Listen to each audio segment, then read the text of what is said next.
Now, it's kind of a tradition for us personally that obviously I don't know anything about being a mother. I've had a mother, I came out of a mother, right? I think most men, we understand that part. But that unconditional love, that mother's heart, that mother's touch and compassion he has, I'll confess, I don't get it. I'm like, whip them kids, right? That's how it was when they were little. And you know, she tends to extend grace more than me. So even though I can speak to a point of what it would like to be a mother, how many of you know only a mom can speak to another mom? Just like sometimes only a brother can speak to another brother. And so would you just put your hands together as my wife comes to minister, would you welcome Sister Wendy Lopez to the stage?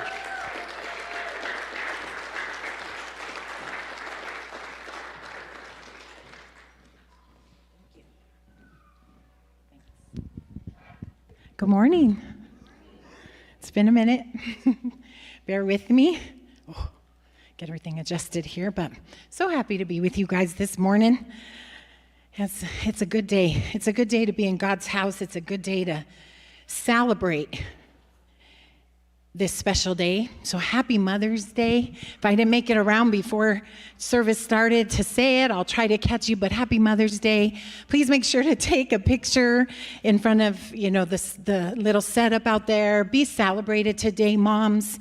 We celebrate the love and the strength that you bring to your families, the incredible influence that you have in shaping the lives of your family, of people, whether you're biological mom, spiritual mom, relational, whatever type of woman you are in somebody's life. Today we celebrate you.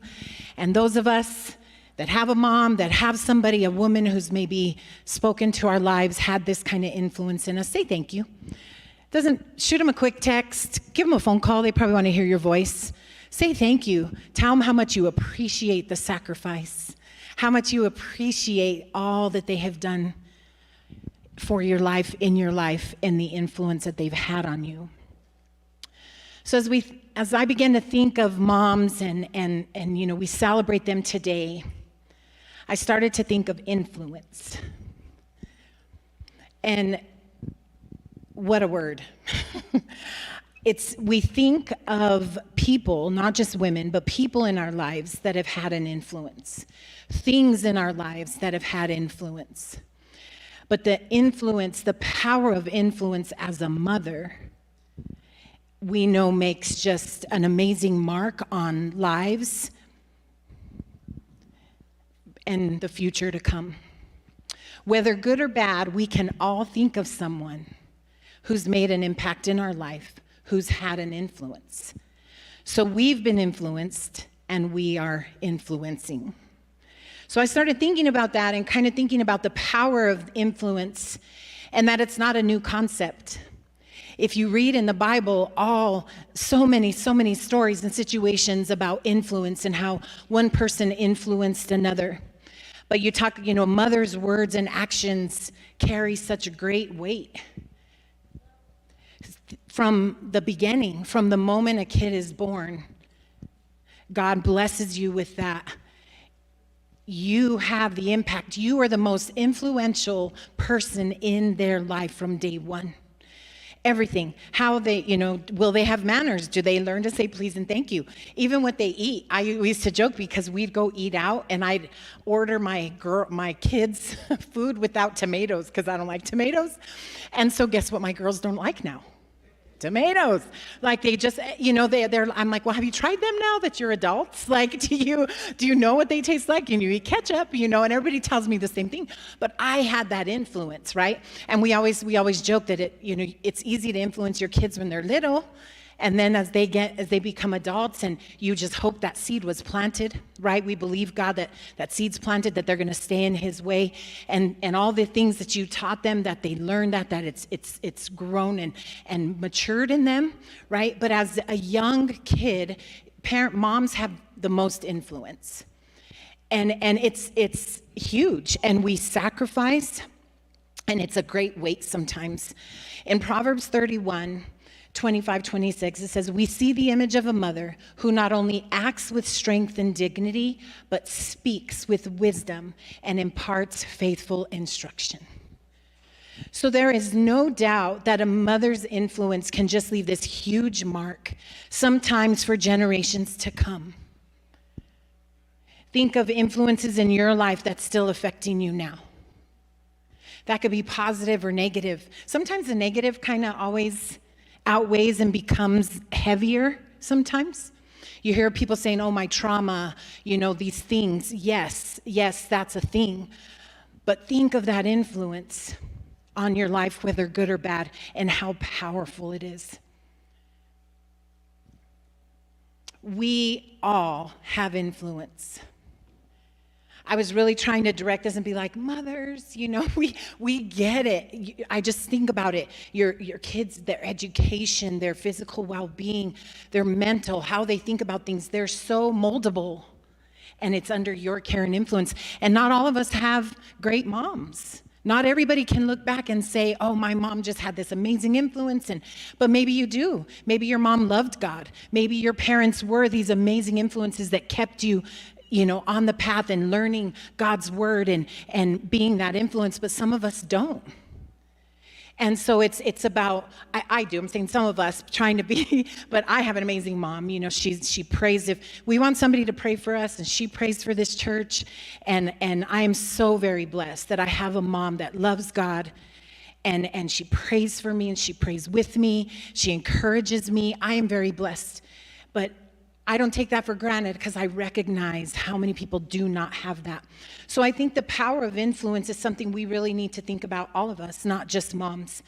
The influence we have in our homes, in our workplaces, in our schools, in our communities, and in our church. Look around you. Everybody look left to right real quick. You have influence on everybody sitting around you right now.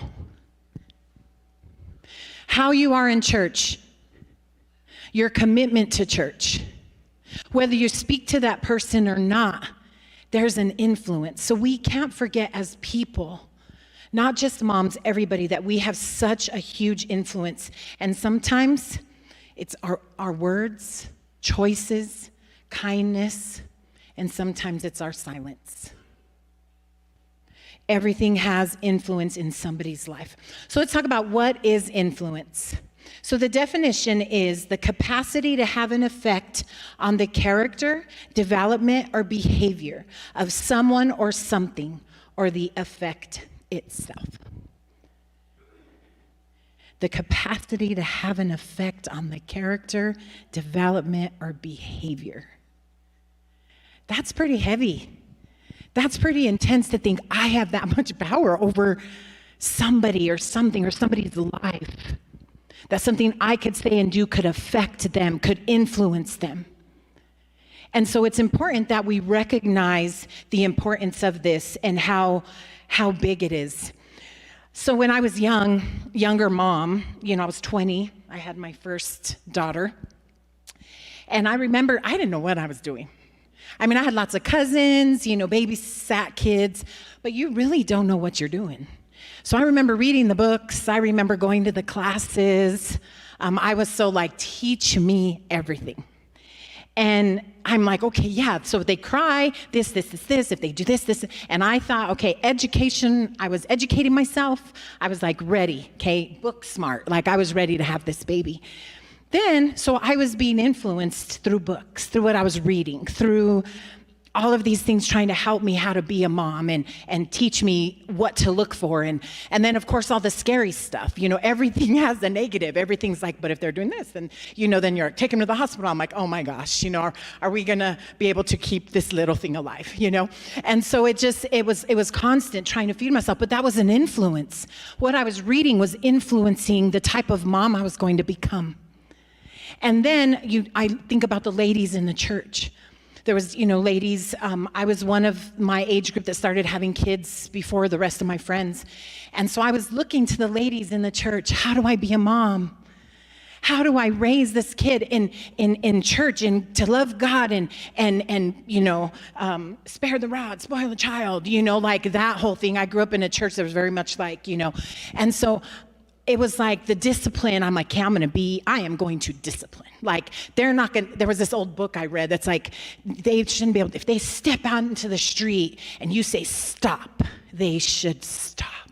Like, this is the power you're going to have. This is the discipline, So I'm like, yes, So trying to just read but talking to the moms of the church and witnessing how they were raising their kids, witnessing how their reactions, were they calm?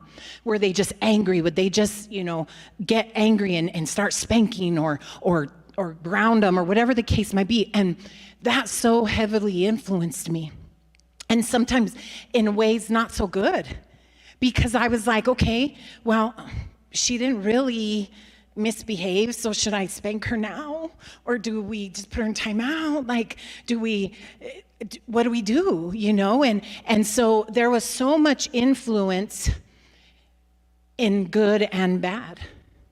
And I look back now and I'm like, I probably wouldn't listen to that person now. I think about things and stuff, but I just think about that much influence on me as a 20-year-old mom. The power that the books had, the power that people had, the women in my church. And so looking back now, hindsight, right? If I had a baby now, it would be way different. I know things now, after our third kid, it was like, oh, do we have pictures of her? No, they say that, right? Like your first one, you have the first haircut and all the things, and then, they keep coming and you're just like, but I don't, I have them all. But it's just, if I knew then what I knew now. So that became something I really don't take lightly. I say, my influence matters. And maybe I didn't know then. Maybe I didn't know the type of mom I would be or I could be. But now, what is my influence on the next generation? What is my influence on the young people?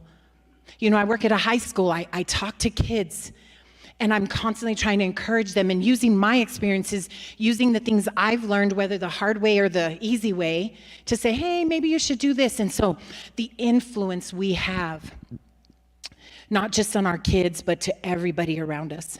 So the Bible tells us, looking at Romans 14:7, no one lives to himself and no one dies to himself. We all play this part and have influence some way in everybody around us. We are largely what influences have made us to be, and we in turn influence many other people. So husbands and wives, we know we can influence. We know we can get our ways sometimes.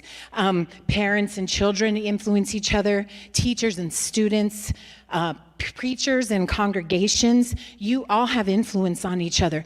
And then not to mention all the other influences, the outside stuff, social media, music, movies, the list could go on and on. So talking about influence and what that means, not only as mothers, but just as people, as Christians, as humans, let's explore 3 truths about influence and how powerful it is. So point 1, influence can build or break people. Influence can be either life-giving or destructive. We see people outside our doors of this church. You think that was their mom's heart for them? That someday their child would be out on the street, homeless, doing drugs? There was some type of influence that came into their life that encouraged them to make this choice, and now they're down a path that they're having a hard time finding their way out of. Think of kids. I think of students at my school. You have a girl who's just doing her own thing, and all of a sudden she's influenced by her peers.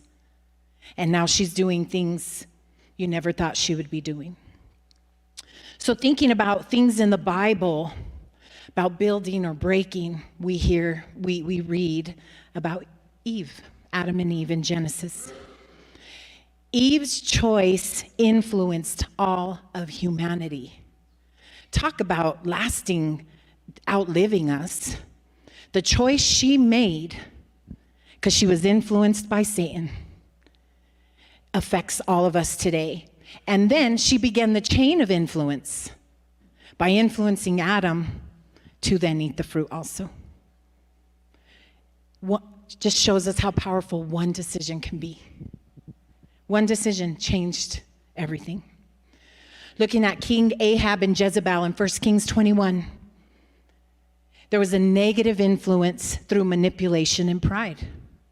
He was the king. He was kind of throwing a fit that he didn't get the piece of land he wanted. And so Jezebel's like, man up, homie. Like, you're the king. What do you mean? Don't sit here and pout. We're going to get that piece of land. So she uses influence, writes, decrees or whatever in his letter or whatever they used to do, and sends this thing, makes a stink for this man that didn't give him the piece of land, and the man ended up getting stoned to death. So she got her way. He got his piece of land. She's like, see, man up. We'll use our power. We'll manipulate the situation. Knowing the people would go, yeah, let's do this. And they did it. And the man ended up getting stoned to death. And guess what?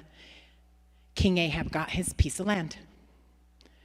Just being prideful, manipulating, trying to have that kind of influence. Because when you want something, you can twist your words, take things out of context, because you want what you want.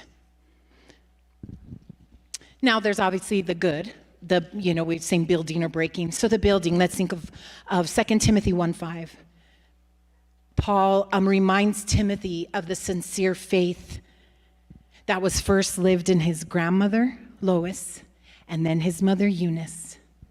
And now it lives in him. And Paul says, I am persuaded now that it lives in you also. So the influence of the grandma, the mom, into Timothy's life, it is evident. This is the building. This isn't the breaking. This is the building up. And again, it outlives us. Women, we don't realize the significance we have, not only in our homes, but within the church. We have sensitivities that men don't have. We have perspectives that men don't have.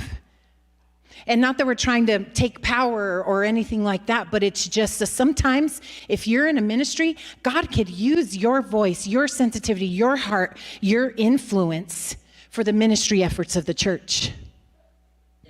So we can't forget that we have significant influence in every way around us. It's about contributing to the well-being of everything we're a part of: family, friends, work, and church. I read a story about a student and a teacher.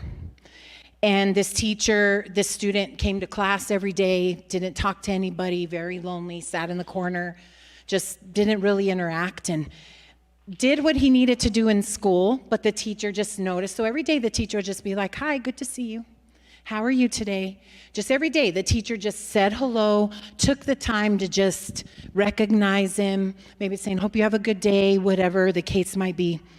Student left the school or graduated or whatever the case was, and years later, the teacher gets a letter from this student saying that he now has his dream job, he's a pharmacist, and saying, thank you. Thank you for saying hello to me every day. I know I was quiet, I know I didn't talk much, but you saying hello to me, making sure you saw me, made the world of difference in my life. And now I know who I am because of the impact you had in my life. Like the little things like that, we don't even recognize. A simple hello, a simple God bless you, a simple text, we all need it. But how much influence that has on everybody. We all need to know that our influence is never neutral. it always leans towards the light or towards the darkness. Influence can build or break. So number 2, influence multiplies across generations. Yes, it begins at home, but it reaches far beyond home. One of the stories that really kept coming, and then I was looking into things coming to my head when I was talking about this, was the story of Ruth and Naomi. So if you don't know this story, Naomi is Ruth's mother-in-law, okay? Naomi was married, had 2 sons. Then Ruth married one of her sons. There was a famine, stuff happening. Naomi's husband dies, and her 2 sons die. So now Naomi is with her 2 daughter-in-laws, and that's it. So Naomi is going to go home. If you're living in a state or something or country away from your family and everything you live for and you've influenced in your life, your husband, your kids, God forbid something happens, more than likely you're not going to stay there. You're going to go back home. You're going to go to your family, maybe a different state or whatever the case might be, to be supported, to be taken care of. So that's what Naomi was doing. She was going to go back home. She encourages her 2 daughter-in-laws to go back to their homes. Go be with your people. Go home. Let them love on you. One daughter-in-law says goodbye. She kisses her. She leaves. And Ruth refused to leave her mother-in-law.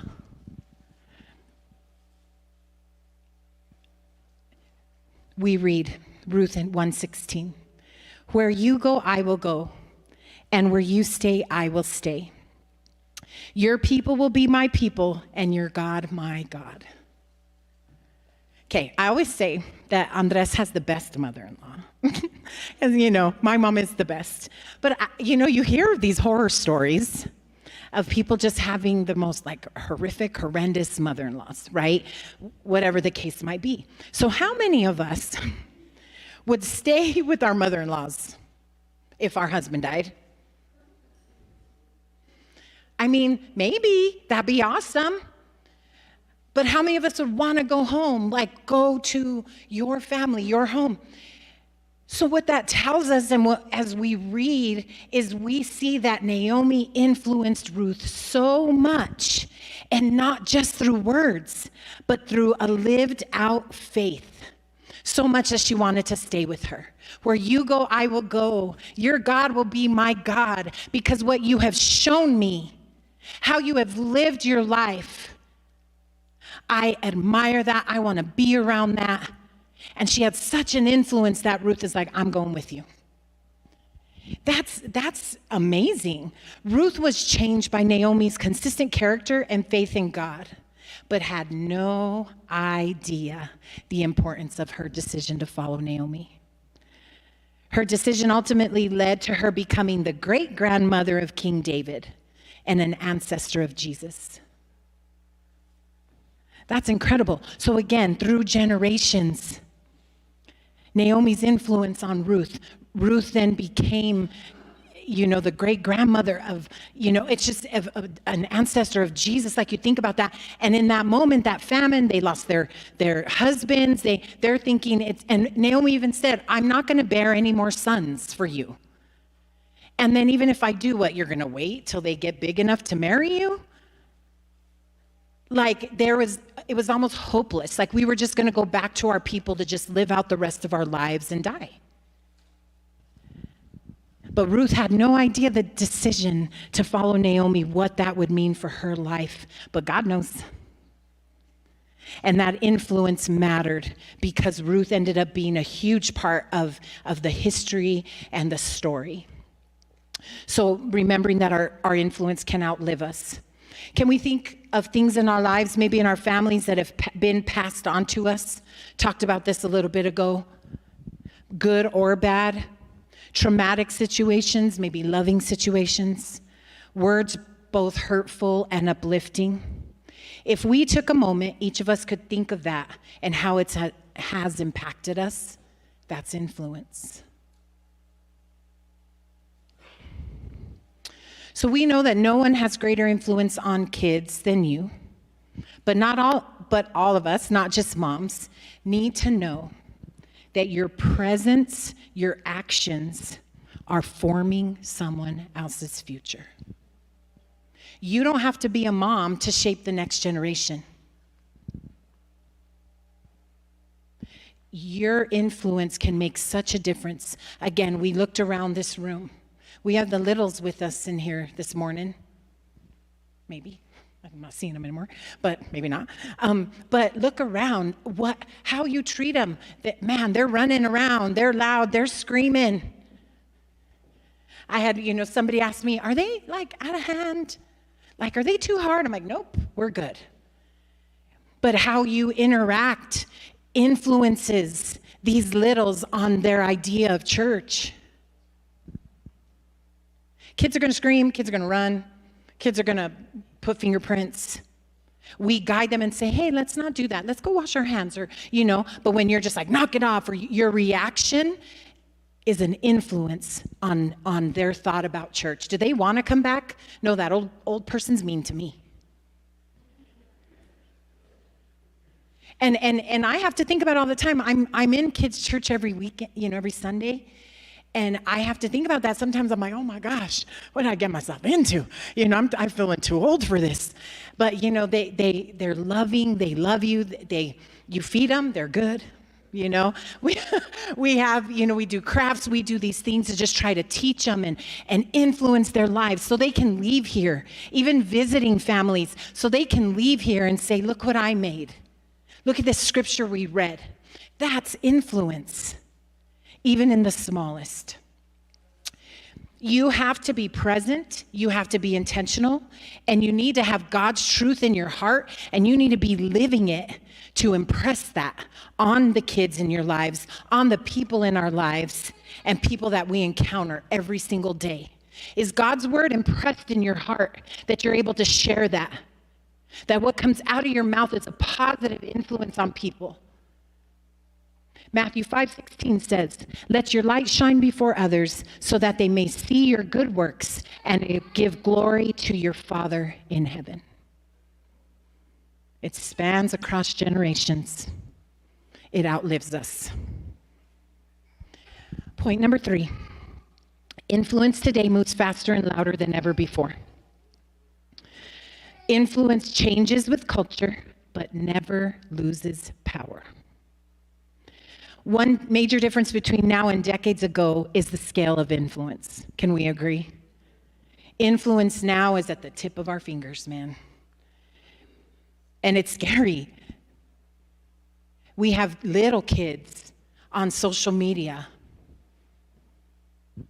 watching, looking, it's influencing them. We're seeing 7, 8-year-old little girls trying to act like they're 18 because of this influence at the tip of their fingers. Not only are we influencing, but we are being influenced. And this part I had to really go, whew, because what are we allowing to influence us? Think about that. As adults, Christians who love God, what are we allowing to influence us? A few decades ago, most influence in families was primarily within the home, the local community. Influence came through conversations at the dinner table, traditions, storytelling. I remember my grandma, when I was young, we'd go to her house and she'd be in her yard at her little chain link fence, and she'd be talking to the neighbor across, and the neighbors in her chain link fence, and speaking Spanish, we say, getting all the mitote, the gossip, And so I remember that. Yeah, there's probably phones like landlines, but that's how you communicated. That you hear those, back in the day, used to drink out of water hoses and used to, those are the good old days. You could stay out till the street lights came on. But that was a thing, is there wasn't as much influence at the tip of our fingers as there is now.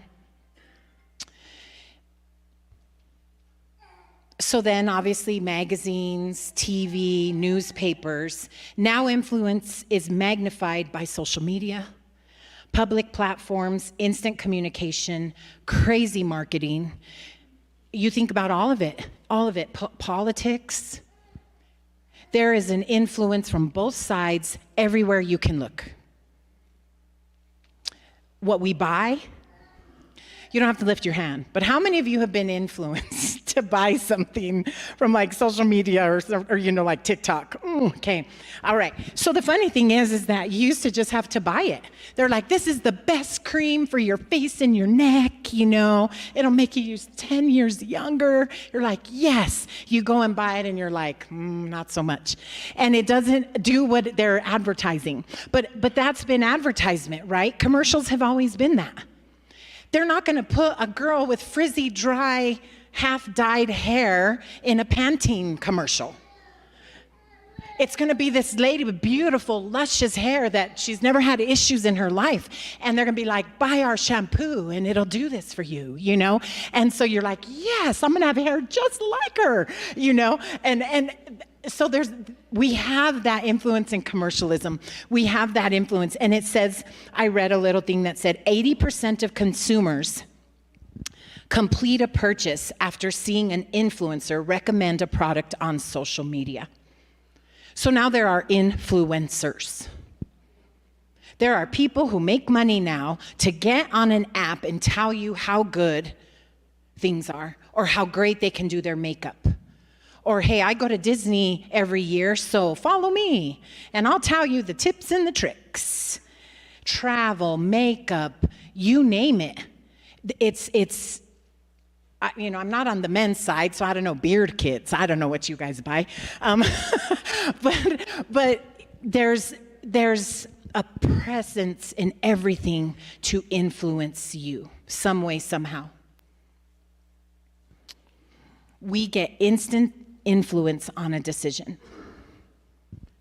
I could go look for that wonderful neck cream, and there's reviews, pictures. I used it, doesn't work, don't buy it. Oh my gosh, look, it's miraculous. Like I look 15 years younger.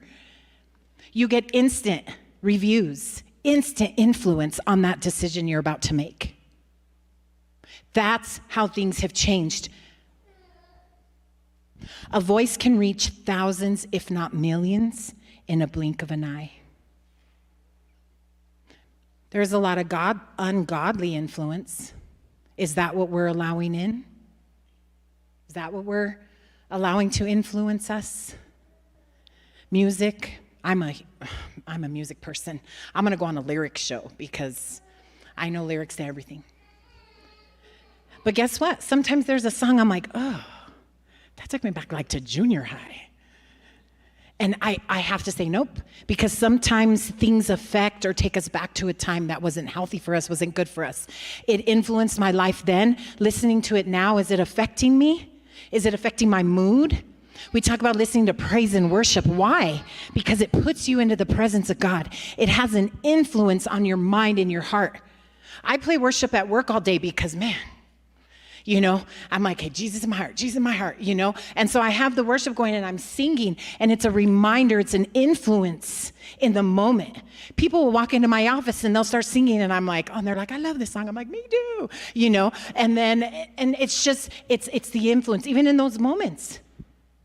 Mom come into my office hearing this music and been like, maybe I really love this, or, excited to be at church. It opened doors, but you become an influencer, even in those moments. Movies. What are you watching? If you deal with somebody who has this crazy expectation about love, maybe you're single, and you're like, I watch these rom-coms. I'm like, oh, that's what it's gonna be like. No. Don't let the world set your expectation. Don't be influenced by that. Watch the movies. We love rom-coms. We really do. But we're not looking at rom-coms like, oh, look at that. It's just all going to work out. And we love Hallmark Christmas movies. And they're all the same. We just laugh because they're all the same plot. They're all the same. She goes to hometown. They end up falling back in love. It's all the same. But we love them. And we'll just sit and watch them. But it's just but it's not influencing me to think, oh, I'm going to move back to town. And, but we have people that do. If you're somebody who struggles with that, you can't let it influence that.